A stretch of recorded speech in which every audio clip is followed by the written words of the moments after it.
भारत आणि पाकिस्तान खरं तर हा हाय व्होल्टेज सामना असतो।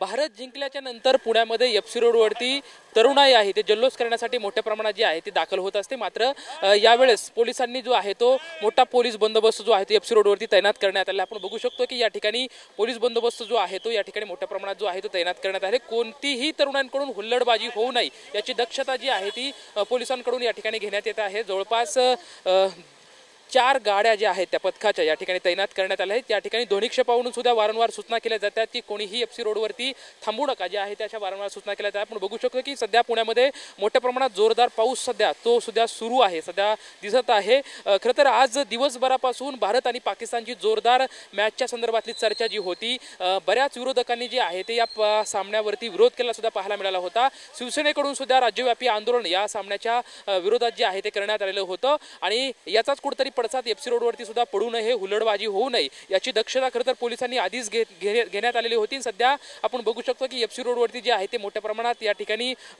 पोलीस बंदोबस्त आहे तो तैनात करण्यात आलेला आहे आणि पोलिसांकडून वारंवार जे आहे ते नागरिकांना या ठिकाणी सूचना करण्यात येत आहेत की कोणी पण जे आहे ते रस्त्यावरती थांबू नका। आपण बघू शकतो कशा पद्धतीने पोलिसांच्या वेगवेगळ्या व्हॅन ज्या आहेत ते या ठिकाणी लावण्यात आलेल्या आहेत आणि पोलिसांकडून वारंवार जे आहे ते सूचना या ठिकाणी तरुणांना केल्या जात आहेत की कोणी सुद्धा रस्त्यावरती थांबू नका। खरं तर एफसी रोड आणि क्रिकेट प्रेमी यांचं एक समीकरण आहे। भारत मॅच जिंकल्याच्या नंतर मोठ्या प्रमाणात तरुणाई या ठिकाणी जमा होते, मोठा जल्लोष जो आहे तो या एफसी रोडवरती पाहायला मिळत असतो। मात्र यावर्षी जे आहे ते सध्या या सामन्याच्या नंतर पोलिसांनी मोठी दक्षता घेतलेली सध्या आपल्याला पाहायला मिळत आहे आणि कुठलाही अनुचित प्रकार घडू नये याची दक्षता पोलिसांकडून घेण्यात येत आहे।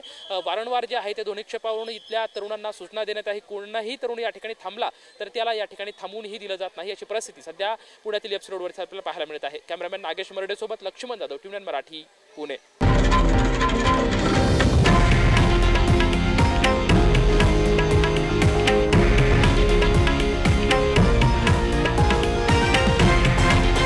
हे आहे देशातील नंबर 1 न्यूज नेटवर्क आणि आपण पाहत आहात टीव्ही9 मराठी, एकमेव।